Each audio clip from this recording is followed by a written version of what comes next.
everyone, and welcome to another episode of NeuroAdvanced Academics Live, where we focus on neuroscience, education, and parenting tips. And we're so happy to have you all with us tonight with episode 5, as we discuss emphasizing the student and student athlete, part 2, parent edition. So go ahead and share with your family and friends and jump right into the conversation. We're going to have neuroeducator Yancy to introduce our panel.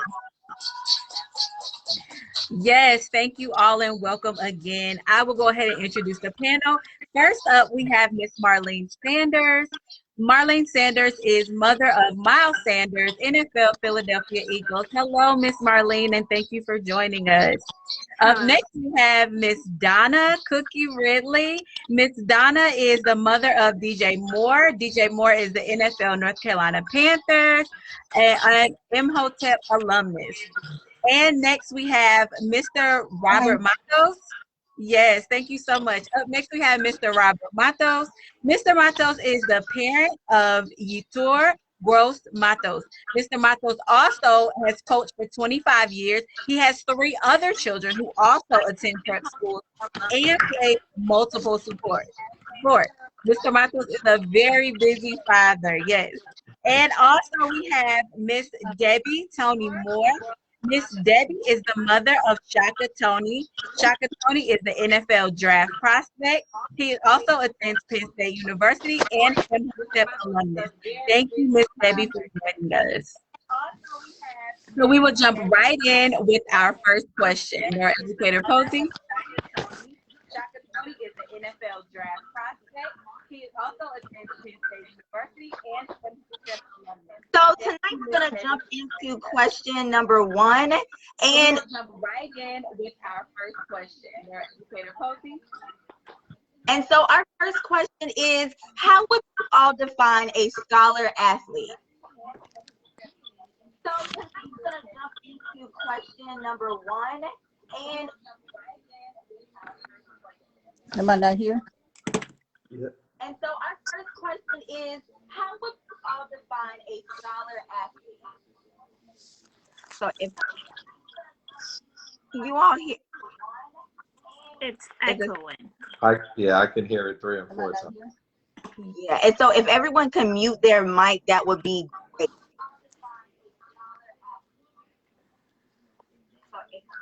We're sorry about that. We're having some technical difficulties and we're trying to work through that.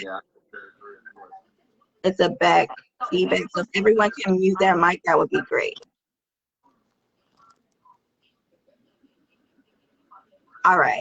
Sorry about that. We're having some technical difficulties and we're just going to work through that. Yes, someone needs to put the back mic. If everyone can mute their mic, that would be great. Sounds like somebody else is listening to it on another device. All right. Yeah.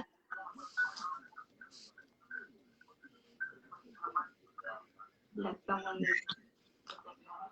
mic. Was everyone muted? Sounds like somebody else is listening to it on another device. Yeah.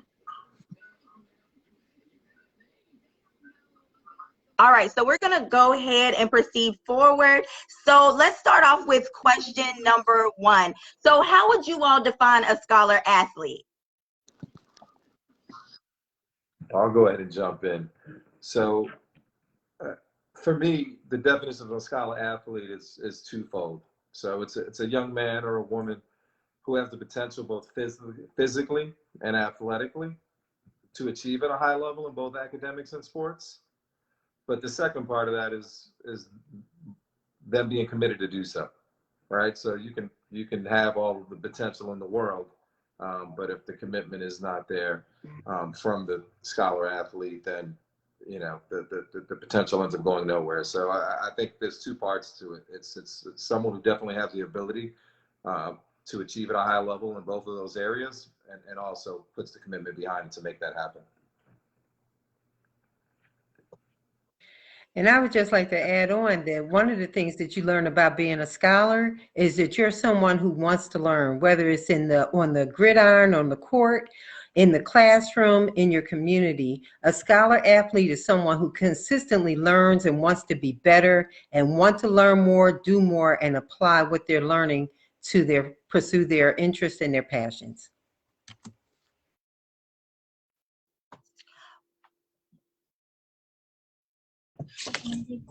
Wow, so those are really good at questions, right? So let's just go a little bit deeper, or responses. So let's just dive a little bit deeper. So many research studies have done research and evidence to find if they can identify giftedness.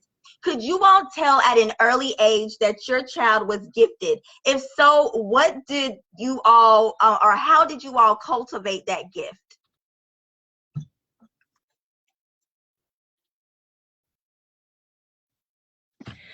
I learned early on that Shaka really possessed, just watching him, you see your children early on as they're developing, their motor skills were really strong. He was really fast, always running on his toes. The other thing I learned that he was really observant, so he was able to absorb a lot of information, and he had great social skills, even as a young toddler.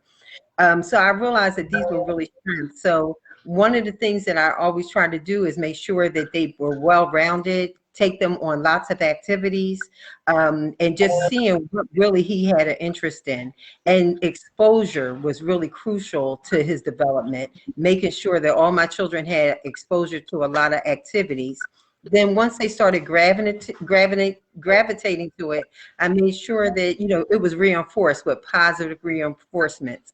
And never limiting him to just certain activities, just really trying to build up his skill set and making sure that he was exposed to a lot of different activities that kind of supported his interests, and just see how far it went.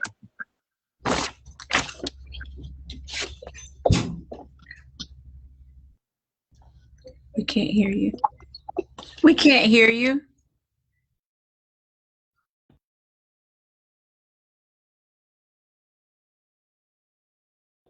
Miss Sanders, we can't hear you. No. Are you gonna play Legos? No. No. No. Okay. Is that better? Yes. Okay. All right. Like I was saying, I think research might be accurate to some point, but there are kids out there that doesn't really show a gift. Because my sons, I have 3 sons, and as a single mom, my job was just to keep them off the streets, to make sure that they weren't hanging out doing nothing. Schools is out at 2 and you don't get home till 6. So my next bet was to put them in, just to keep them busy and make them tired at the end of the day. And nobody woke up and said I wanted to be a football player, but I put all 3 of them in football, and they all played to, a certain level. And then, Miles, I guess just by his body structure, he could take the hits more than his brothers. So he decided, like, I could do this, and practice become perfect. You know what I mean? And then he just perfect the skill. And, the kids that don't get the chance to do it are the ones that don't have the support. And I think there's a lot of kids out there that can actually be a football player. You don't have to show a glimpse of, I'm going to be a football player. It's just, you just need that type of support and that push, and you never know what you might get out of them. A singer, a football player, basketball is just the support that they need. Yeah, and I'll jump in and add to that. I mean, with our son, it was a little bit different because our son was always big. He came out big. So in terms of, so that we could see his God-given, his physical gifts. The kid was 6'2" in the 8th grade and probably 6'4" by the time he was a freshman in high school and wore size 15 shoes. So we obviously could see that he was big. We could see that his wingspan was ginormous. We could see that he was, extremely fast for a kid his size.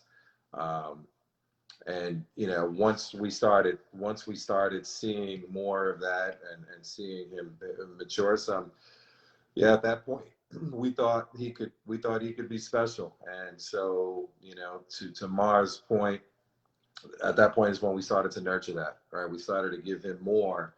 And there are a lot of kids, unfortunately, who don't have that, right? But we were able to give him, you know, we did everything we could to put him in a position to see whether or not, you know, this is something, you know, that he could really be special in. And so working with additional trainers, whether it be speed trainers, strength trainers, skills trainers, you know, taking them to camps. You know, we've all been on the various camp circuits and so forth. So anything to give him an opportunity to work on his skills, to get something even outside of me or his coaches at the high school level, and anything to give him an opportunity to be seen by folks, you know, so-called experts, you know, we did. And, you know, thank God it ended up working out.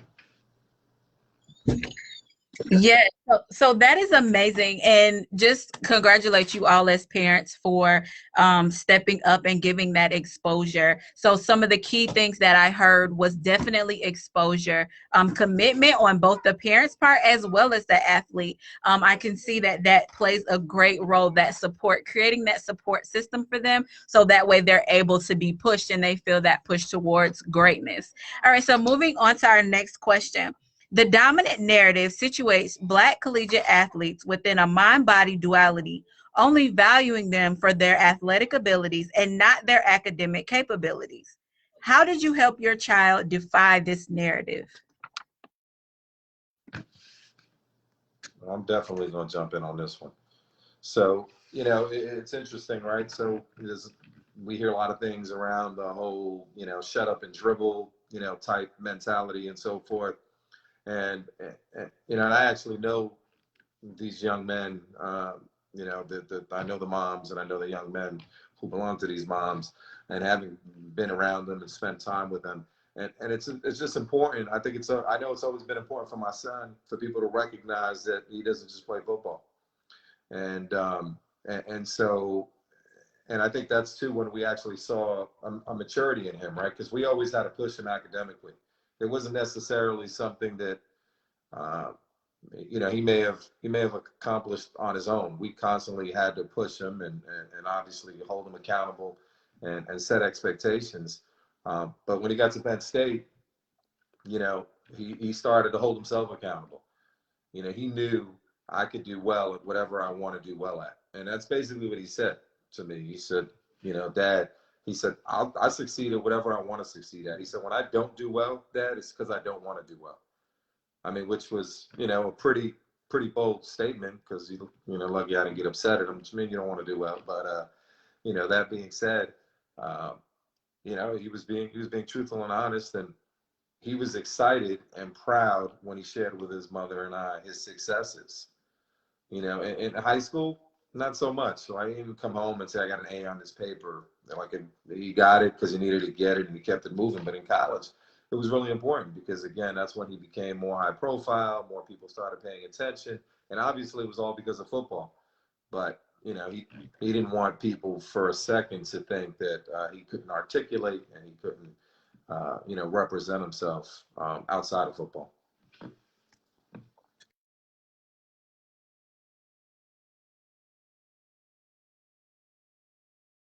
I really appreciate what Rob said. And the other thing that I realized, our children really gravitate to what we value in the home.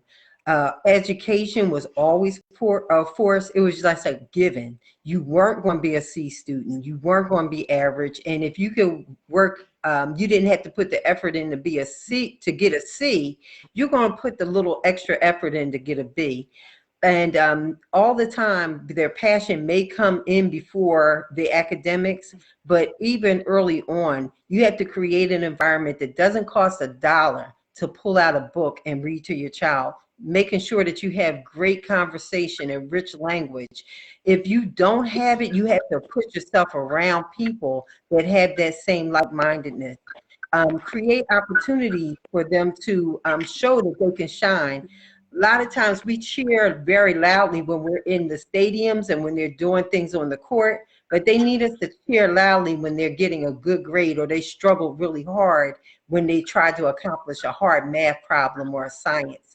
So as parents, one of the things that we can do across the board is to make sure that we're valuing and we're modeling and we're enforcing that academics is important. And I know for the Toney household that that's something was a given. You saw it from the oldest child down to the baby, that your academics, your scholarship was also very important, just as much as we holler and scream for you when you're doing well with your other interests. Yeah. And I can tell you, I'll tell you something funny just to show you how important it was in our house that you performed and you didn't slack. My son, when he was in high school, in fact, is either junior or senior, I can't even remember, but he got 2 C's in 2 classes. He spent this entire summer in summer school to get those, and he retook both of those classes. And when he showed up for class the first day, the teacher would ask him, because again, you passed, like, what's the problem? He was like, why are you here? He said, my father said I'm doing my penance. I was like, next time you get 79's not acceptable, and 80 is a B. Why didn't we get a B? So he had to go spend the summer. Yeah, he never did that again. So we never had any issues with borderline B's and so forth. And he understood what the expectation was and that he was going to be held accountable. So I don't think any of my children will ever do that again. Well, historically, yes, but, our Black athletes now, they're graduating with 2 and 3 degrees. They're jumping over to broadcasting. Look at Michael Strahan. You know what I mean? Michael Jordan owns a company. They're becoming entrepreneurs.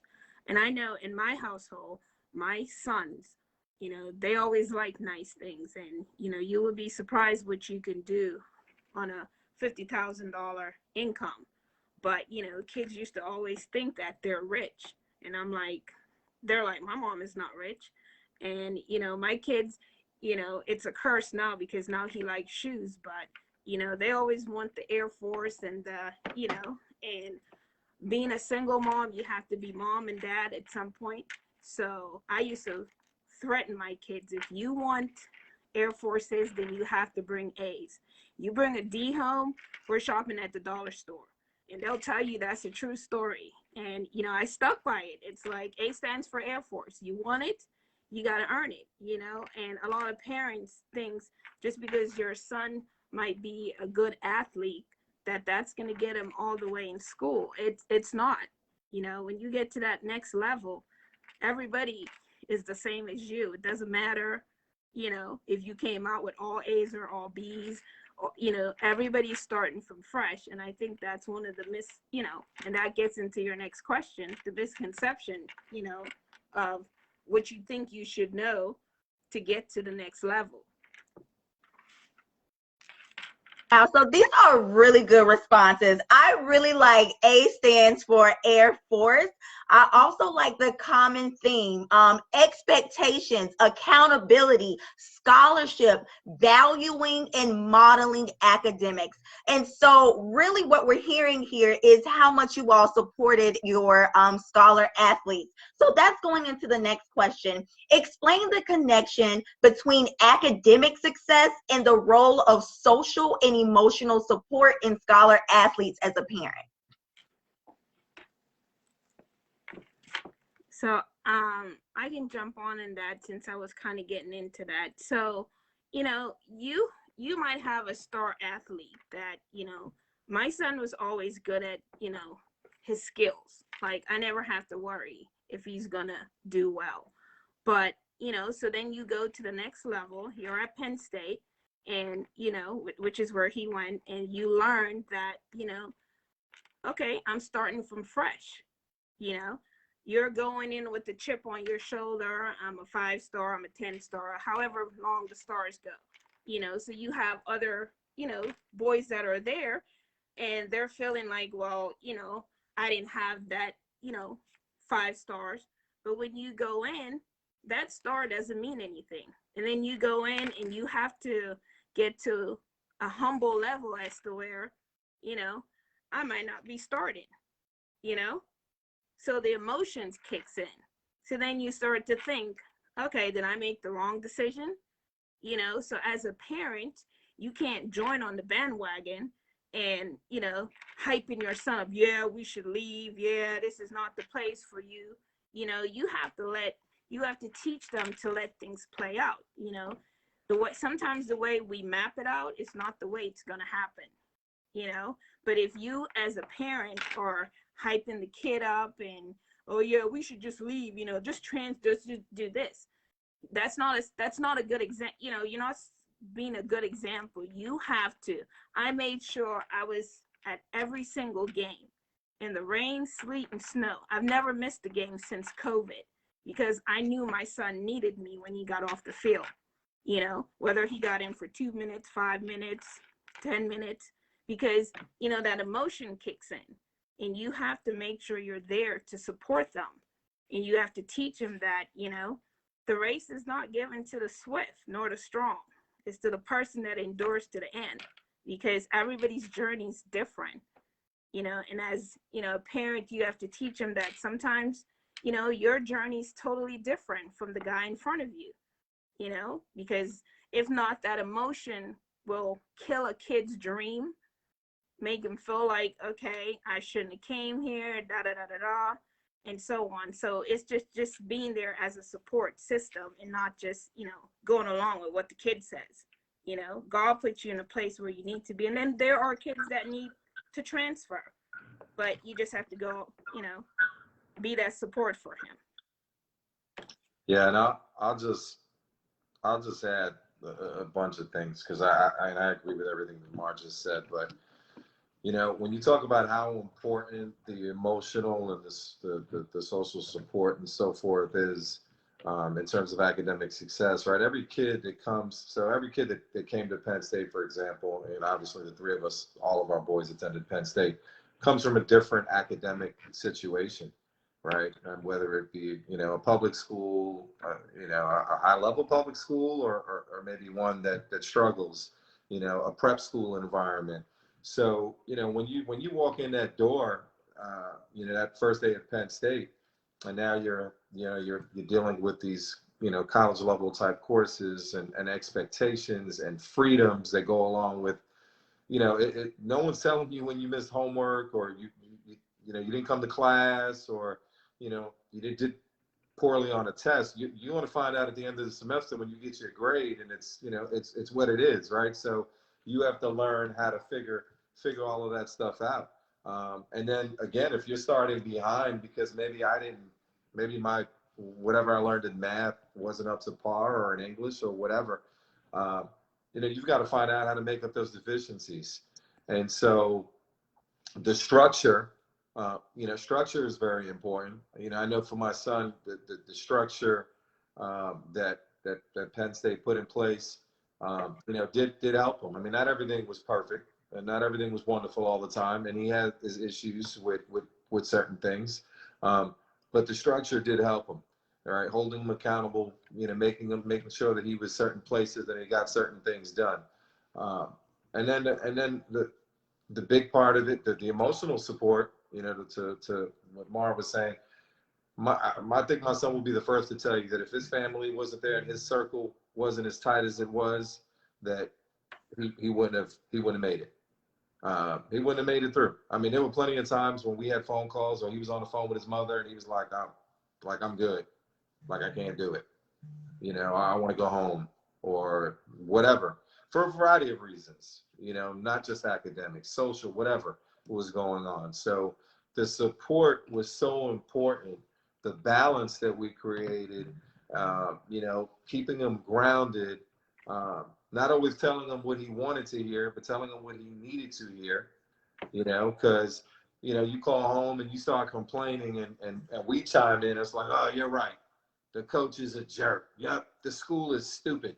Like, you know, now all of a sudden they're like, well, dang, if mom or dad think it, well, then I know I was right. And so it gives me an excuse, you know, as opposed to we listen and we'll talk through it. And then it's like, all right, so what are we going to do about it? Like, who do we need to talk to? Because the bottom line is you need to get it done. Like, that's the only way you're going to be successful. So we're not going to sit here and, you know, and cry about it. And we're not going to sit here and say, you're right, if you're not right. Or if you are, we're going to say, okay, we agree, but we still got to come up with a plan because we have to overcome this obstacle. We got to make it through. So those conversations were always so important, and to this day we have them. And I'm sure these ladies still have those with their sons who are now professionals and taking care of themselves and so forth. We still have to do that for them.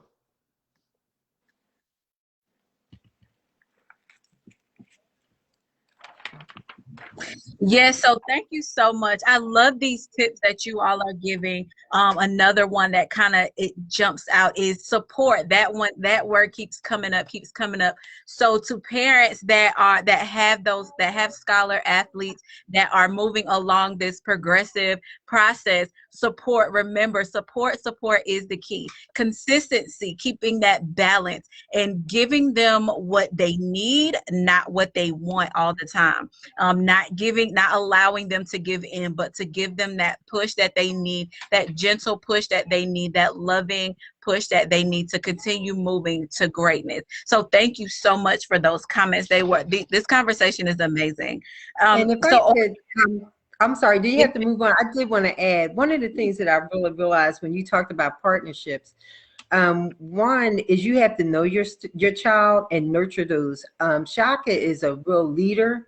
So a lot of times he would use those skills, and I would use those skill sets to kind of get him to develop and take ownership of what he was doing. And the partnership with whether it's in school, with your educators, whether you're in college, you have to know around it with. And I think one of the really important things that I found in really pushing him to make sure that he took ownership of everything he does. And if you ever met Shaka, you realize he's a real responsible person, and it really comes from just making sure that they understand their role and their learning and the things that they're trying to accomplish. Yes, I love that. Having an active role, that is one of the other things that came up before. Having that active role, not only in their academics, but in their personal lives as well. Like you said, knowing who they are, but also knowing who you're allowing them to be around, who they allow themselves to be around, knowing that they have to take that responsibility for whatever actions they take, whatever choices they make. So thank you so much for adding that on. Our next question is, what has been your experiences with the biggest misconception that parents have with guiding their student athletes? Yeah, this is one that strikes a personal chord with me, right? So let me like share some quick stats with you. All right, over 1 million kids play high school football every year. All right, overall, a little over 7% of high school athletes. That's only 1 in 13 go on to play a varsity sport in college, and less than 2% of high school athletes, 1 in 57, go on to play at the NCAA Division I schools, right? So less than 2%, 1 in 57 go on to play Division I. So, like for me, what I've seen in my years of coaching over the years is parents not setting appropriate expectations or real expectations, I think, for their child. I mean, it's not about downing a kid's dream or that doing anything to impact their passion for the game. But I think we have to set realistic expectations. What I mean by that is, I had kids, what a division, folks who coach and who recruit and who do these things know what a Division I athlete looks like, right? And so when you have a 5'7" kid who runs a 5'2" 40, and he's a linebacker, the chances are that he's probably not going to a Clemson. He's probably not going to a Penn State, right? But yet you have parents who who will set those expectations. Those are like the camps they'll go to. Those are the schools they'll go after, and so forth. So you're doing a disservice to the kid. You're setting the kid up for failure, as opposed to, putting him in an opportunity where he really has a chance, maybe having some stretch opportunities, even a fallback opportunity. So having a plan and and giving your child an opportunity to succeed. Because I've definitely seen kids lose opportunities because they're not in the right situations where they could have played, and they could have played somewhere, but it may have not necessarily been at a Penn State. It may have not necessarily been at a Clemson or an Alabama. You know, playing college sports and being a student athlete at any level is an achievement. And you know, I think we need to set up, you know, real expectations for our kids, and give our kids an opportunity to succeed both academically as well as athletically. And it's by having those real conversations, and you know, the folks you put around those kids, making sure they're having real conversations and honest conversations. So before we go on to our next response, thank you so much, Mr. Matos, for that response. Setting up those realistic expectations with our scholars, being real with them, being honest, having those hard conversations with them. We want to create those opportunities to succeed. I want to take a moment to introduce another parent, a mother who also has created amazing opportunities for her son, Ade. This is Miss Debbie Roundtree. Miss Debbie Roundtree is the mother of track star Ade Roundtree. He is also an attendant of the University of Pittsburgh. Thank you so much for joining us, Ms. Roundtree. So continuing into the conversation, we can move on to our next point.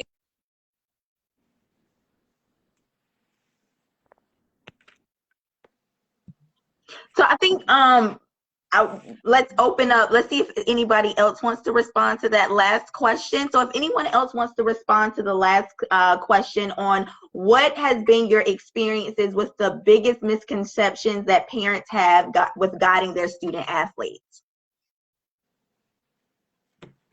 I agree that the misconception is about, I think the main thing is the division.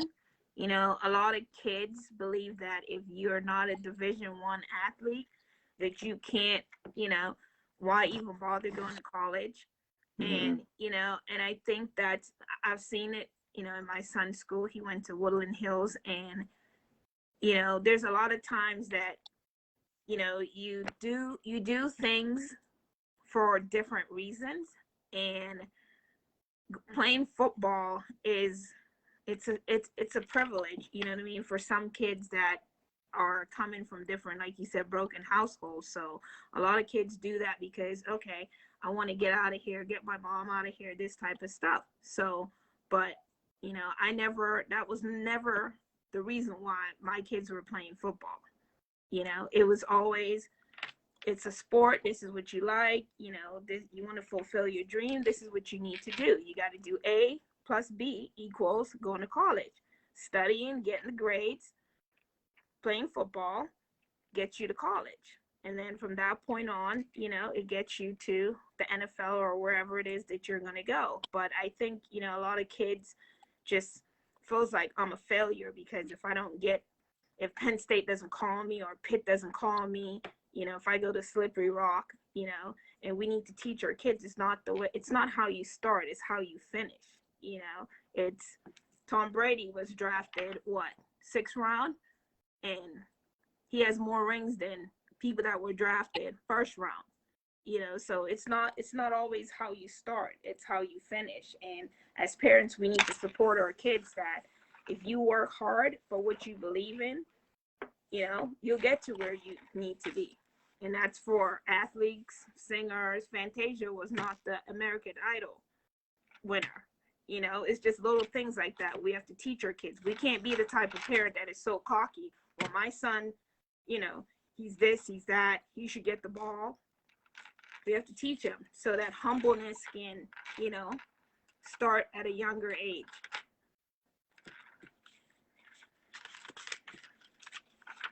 So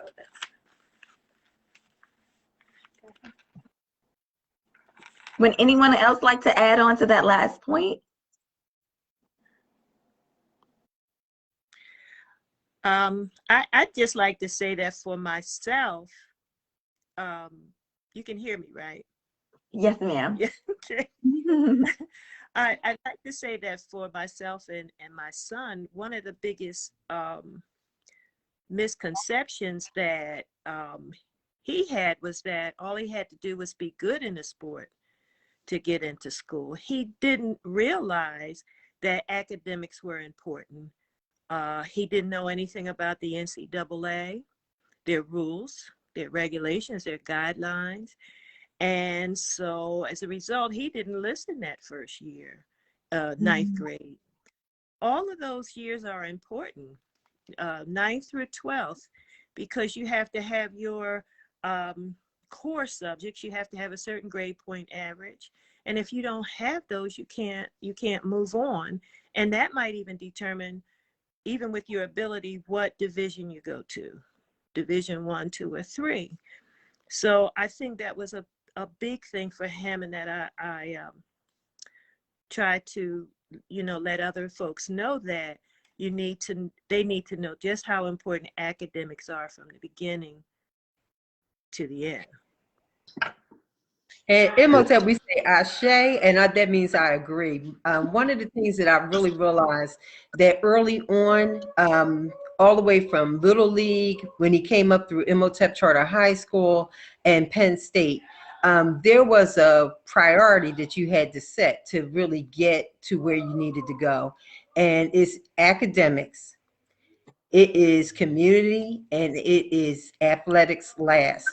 People think that that's the most important thing. There's a lot of talented people. And as Rob pointed out, as you see the numbers go from high school to the number of college athletes, to the number of people that make it to the NFL or any professional sport, they dwindle. So you have to have something inside you that keeps your priorities strong. You have to be able to learn how to process information.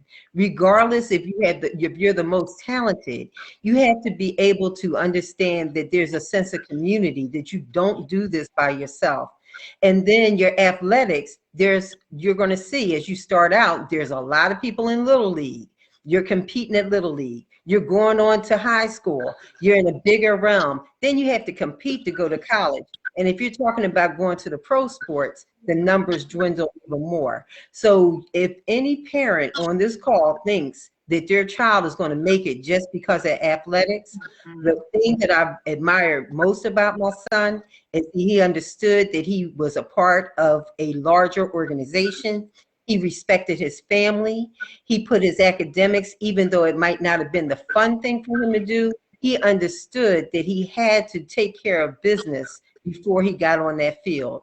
And you had to be part and understand that you're part of a larger community. So if any parent is on this call and they're listening, please understand that you have to learn how to process information regardless. If you get a playbook, you better know how to understand that playbook. And it starts with academics early on, how you learn and process information. And one more thing, just to piggyback on the academic component, right? Again, people don't realize the role academics plays. If you're planning on being a Division I athlete, right, what you're required to get on SAT scores to be eligible, right, goes along with your GPA. It's a sliding scale, right? So the better your GPA, the less important SATs become. So, I mean, that was one of the things that I always pitched my son. Let's get this GPA way up here. So this is really not that important, just in case standardized testing is not your thing. At the Division II level, they do scholarships very different. They actually split scholarships. The reason they can split scholarships is because of academics. So if a college coach can get academic money for a kid because their grades, then he's going to do that, because then he can get 2 players for one football scholarship. So again, academics. Division III, they don't give scholarships at all, but they give academic money. So you can go play Division III football. And if a coach really wants you and he knows this kid's got a 3.8 grade point average, he's like, I'm going to see what I can do to help this kid get some money. So now maybe this kid gets a merit scholarship. So it's definitely important.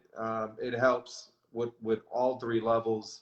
And you know, if a coach has an opportunity to take a look at a kid who's gifted athletically and gifted academically versus a kid who's just gifted athletically, the kid who's got both is going to help him keep his job. And so that's probably the kid he's going to recruit in most cases. Wow, this is oh, sorry, go ahead, Mama Debbie. We can't hear you.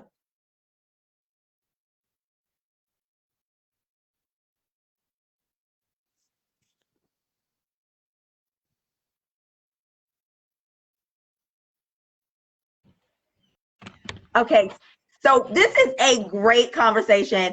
So those statistics really were very insightful. And so I really love the points, making sure you have real expectations for your scholar athlete and setting them up with realistic goals. And it's not how you start, but how you finish. And even the example with Tom Brady being drafted in the 6th round. So really making sure it's not how you start, but how you finish. I really like the component of the Division III, that I didn't know that they don't give football scholarships or athletic scholarships, but they do give academic scholarships. So that could really put you in a really good position. And finally, making sure you understand that it's about academics, community, and then athletics, and taking care of business before you get out on the field or on the court. That's a whole mic drop right there. So we're going to move on to our last question. So a few hours before a 2008 FSU versus Maryland game, Myron Rowe, who is now Dr. Myron Rowe, was awarded a prestigious academic award. By accepting it, he decided to postpone his NFL career by 1 year so that he could attend the University of Oxford. As a parent of a scholar athlete, how would you have guided your child through this process?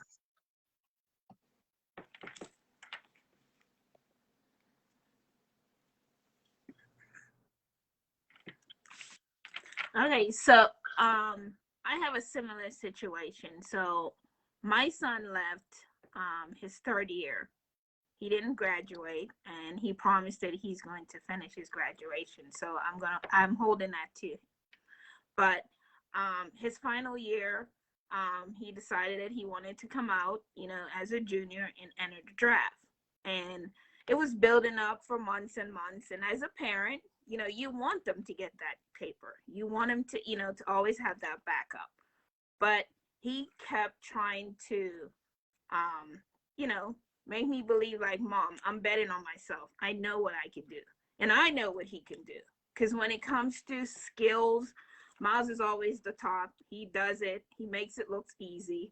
He's been doing it since, camp and all that, so I never worried. But as a parent, I want him to graduate. But he's like, Mom, it feels right. I know my body. I want it. It's right. So, as a parent, I had everyone talk to him. Miles, maybe you want to wait. Just finish another year. No, this is what he wanted to do. And he said, I'm betting on myself. I believe I could do it. And I need you to believe in me, which I already did. I just want him to have that paper. But, so, I'm like, okay, Senior Bowl is coming. Let's go. Let's see how the game plays out. And let's see if that will change your mind and make you come back for your senior year. And, everybody was praying that he would, because, it would be another awesome year, But, sometimes we have to listen to what our children are saying. And then also we have to know our children. Now, if I thought if he came out, this would be a waste of time, then I would definitely do whatever it takes to keep him in. But I knew he was going to be okay. I knew he was going to get drafted. We did our homework. We met with the coaches, meetings after meetings, as much as they want you to come back, but it's not about them. He felt it was the right time. So like I said, timing is everything. He's like, Mom, if I stay another year, it's not gonna, I could get hurt. I could do this. But as a parent, we want them to, get the paper. And, he was like, okay, Mom, just trust me. Bet on me. We prayed about it. He went to the Senior Bowl. He was like, you know, the way the game turned out, it wasn't the best of everybody. We lost. And he was like, it's the right time. Came home, talked about it. He came out. He got drafted in the second round. It was a blessing. And then COVID came the next year. You know, so you never know. You never know. Timing is everything. You know, this was his journey. He said it when he went to Penn State. I'm only doing 3 years. I'm going to try to get my degree in 3 years. He was short, but that's what he had said in his mind. I'm going to go. You know, he had a little bit of setback because he had to sit behind, you know, another star player, and it played out in a different way. But it also played out for him. That was for him. It's not for everyone. That was for him. So as a parent, we have to know our kids. We have to know what their highs are and their lows. And I knew that he was going to go to the combine. I knew he was going to kill it. He ended up having a great, you know, one of the best, top. And so, you know, we just have to, you know, be supportive to our kids. It all starts in the beginning as support. You have to support them from, you know, just the little to the big. And, you know, that worked out for him. That doesn't mean that's for somebody else. It just means, you know, that's for him. And as much as I wanted him to continue on, he would have been coming out last year. But like I said, COVID came. It changed everything. I don't know if it would have worked out for him that way in 2020, but it worked out in 2019. And basically, he bet on himself. He was doing what he needed to do. And, you know, it played out. His journey is different from everyone. And that's why I always say everybody's journey is different, you know. Had to sit behind someone for 1.5 years, and then he went in 1 year. And he did what he needed to do to get him to the point. So as, you know, the scholarship, the awards, I wanted him to bring home the Heisman Trophy. That was our goal, you know, but it didn't work out that way, you know, but he betted on himself, and I had to trust and believe, you know, and I knew what he could do. So, and that's his story. So now he plays for the Philadelphia Eagles.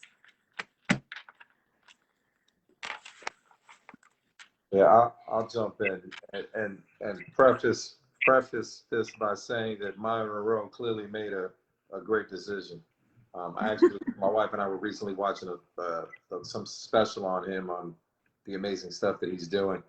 You know, and obviously this is all in retrospect. And he was drafted in the 6th round, and his career lasted 2 years, right? Which is typical now. You know, obviously not having that information, it's tough to make decisions. But you know, it's typical to what you see in the NFL, right? So the average career in the NFL is 3 years.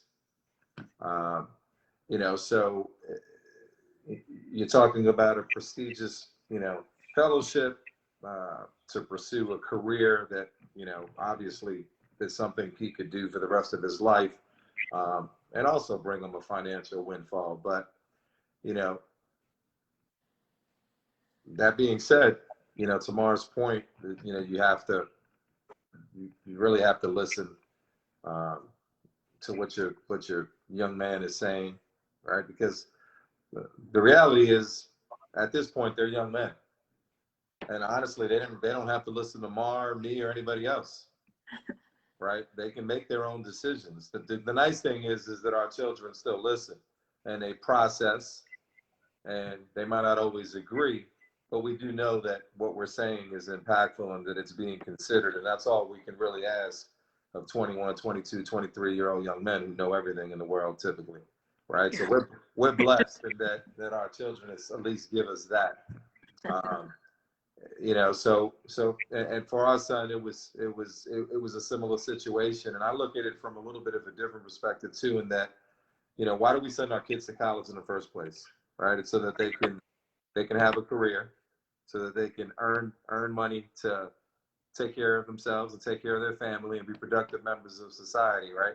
So it kind of cracks me up when I hear somebody say, you know, stay in school, stay in school, stay in school. I get that piece.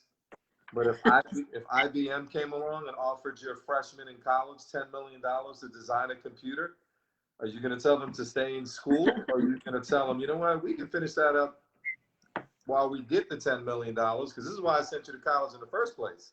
Yes. Right? So that's kind of the way we looked at it, right? He you know, we knew after 3 years, we knew he'd have an opportunity. He was a projected first-round draft pick, and I mean, I couldn't tell him. How could I tell him no? And you know, things have worked out, and things have been a blessing for him. So, you know, but again, we had numerous conversations. He had conversations with his mom, how to make sure he was right. You know, and that it was a decision that he wanted to make and so forth. And once we were all good and on the same page, you know, we told him, let's do it. You know, let's go full steam ahead. Let's see what happens. You know, and ultimately, the discussion is similar to what Mar had with Miles, is that you need to finish, you know, because he left in 3 years as well. And, you know, he promised us that he would. So, you know, we're going to hold his feet to the fire on that, because we'd love for him to have that degree. So, you know, for Shaka, football has been a passion since he started. But I just channel my late husband, who struggled with social passing. You know, so it was really important for our young people and our children to get an education. We work with education. We volunteered at schools since they were little, from Harambe all the way up from Gompers to Imhotep. And at college, it was still, I looked for that college and I knew it was a right fit because they cared about family and what they bring academically. So you have an opportunity to take a chance. You bet on yourself. One of the things that Shaka realized, that it was important for him to finish his degree. He had an opportunity. He could have took a chance and stepped out. But he felt like all that we went through, that it was important for him to finish what he started. And then, you know, there is that financial that you weigh. Do you, you know, better stay another year? These are all factors that people, when they're going through college and they have an opportunity to go to the next level, have to weigh. If I were to have to make that decision for Shaka, I would ask him what would his value be? What message he want to send to for his family, for his legacy. And I know my son would come to a decision that would put himself in the best light. When you're talking about academics, is really, really important. But generational wealth is important. Opportunities, because we send them to college to make a living. So I would hope that as we talk through the process, that he would look and say, you know, what is the best decision, you know, for me, but for a generation? What's my legacy going to be? My husband used to always say, we live in an increasingly growing, highly competitive, multicultural society where our learnings dictate our earnings. Therefore, I'm going to cash in on my intellectual capital. My intellectual capital is my brain. I would like to get paid for using my brain. He knew that as a young child, so education was important for him. He could have came out. He did make the hard decision to go back, and then it ended up putting himself in a better position this year for making that decision to finish out at Penn State with his degree. Every child, every young person is different. When you're faced with that opportunity, you have to really know yourself. I love what Mar said about betting on yourself. I love about Yetur and the road that he took, and having to weigh that, because everybody here on this panel, their parents have ingrained in them the importance of a quality education. But also everyone on this panel, we know that we didn't just teach our children to go after the dollar. All of our children have a sense of community, something bigger than themselves. They don't do this just for the money. They see opportunities. If you talk to any of our young sons, you will see that they have plans. They have a sense of, at Imhotep, we say Ubuntu. I am because we are. And at Penn State, they say, we are. We're together. There's something bigger than just making a dollar. And I think that what we're saying to young people is that you have to pursue your passion. but you have to know that there's something in life bigger than yourself.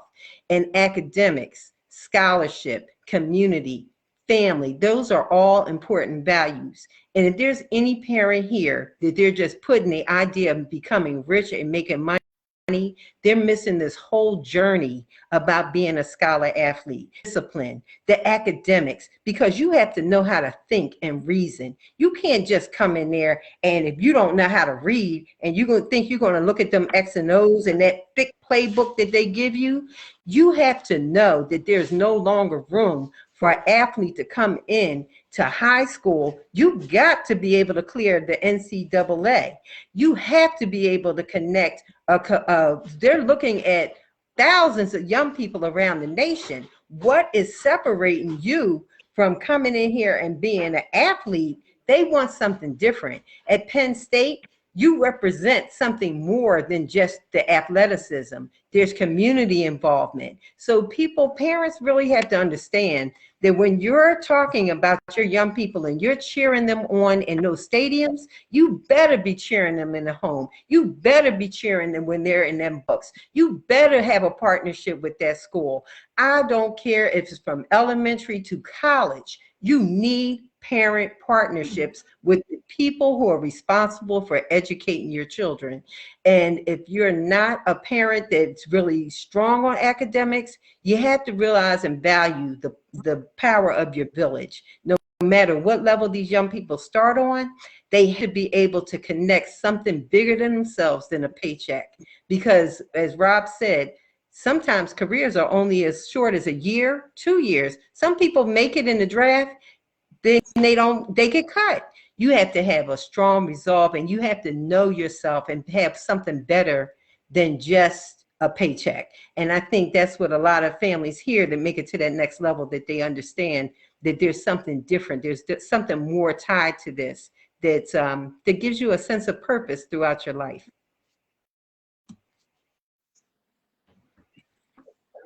Yes, this is an amazing, amazing conversation. I have enjoyed just sitting here and taking in everything that you all have poured out to us, have poured out to parents of scholars, of scholar athletes, and we really, really are so grateful for having you all on this evening. One of the things that that was mentioned was that I see the bigger picture.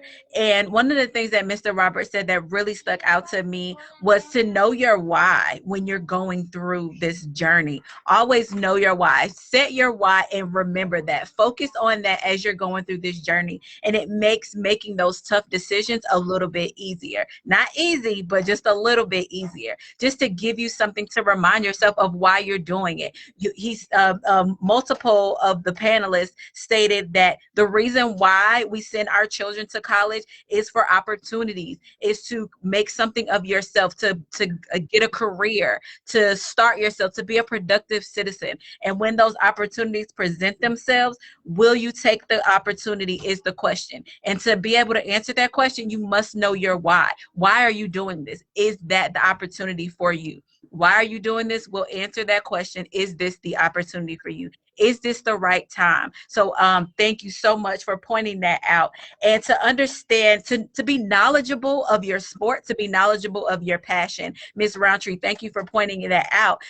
Is that as our scholar athletes continue to progress and move forward in these different levels, that they understand exactly what it is that they're doing, to be informed with the path that they're taking, the rules of the game, just to start, and to be able to see that bigger picture, like it was mentioned before, to be able to see that is very important. And lastly, the thing that I would like to mention is just the level of importance of everything that was mentioned here tonight, and it all culminates. And the very first thing on that is academics. Key is academics. Get those grades and ensure that you are reaching the marks academically. And then community. be mindful of who your scholars are around and who you're placing them around. Ensure that they have people that are there to support them in their journey, and also ensure that those people are aware of their why.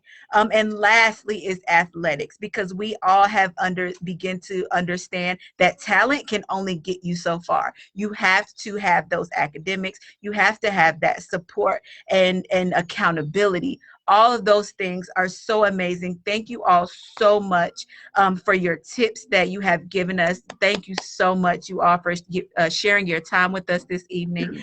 So if there is not anything else, I'm just going to close out and just reintroduce everyone, just for those that are just coming on or may have come on a little bit later. I want to reintroduce our panel. And if you all, as I introduced you, if you all would like to share any contact information to where parents can reach out to you, feel free. If not, there's no obligation. However, moving on, we have Miss Marlene Sanders. Miss Marlene Sanders is the mother of Miles Sanders, NFL Philadelphia Eagles. Thank you so much, Miss Marlene, for your time tonight. You're welcome. Thank you for having me. Yes, ma'am. And next we have Mr. Robert Matos. Mr. Matos is the parent of Yetur Gross Matos. Yetur plays for the NFL Carolina Panthers, and he also attended Penn State University. Mr. Matos is also a coach of 25 years. They also have 3 other children who attend prep schools and play multiple sports as well. Thank you so much, Mr. Matos, for your time this evening. Thank you for having me. Thank you.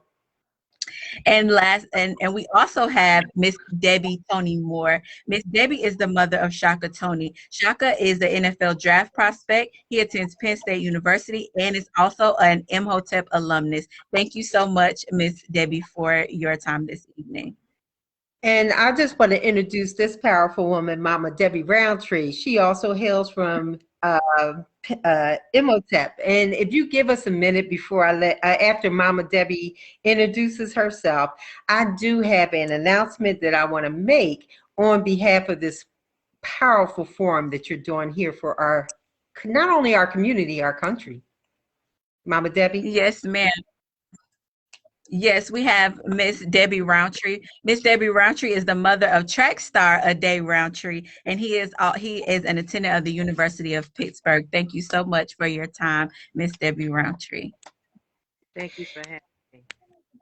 And I do want to take this minute to just recognize what you're bringing, the forum that you're bringing to the community, and this powerful network that you have to understand how young people learn and giving families an opportunity to do that. At Imhotep Charter High School, we have the privilege of having Miss Shirley Posey Jackson as an educator who is uplifting and young people how that they are they're coming out of themselves and to trust their intellectual capital. I'm so honored to say that she is an educator at Imhotep, and she has just been awarded a National Brain Awareness Week. Is that the correct one, Sister Shirley? It's Brain Awareness Week.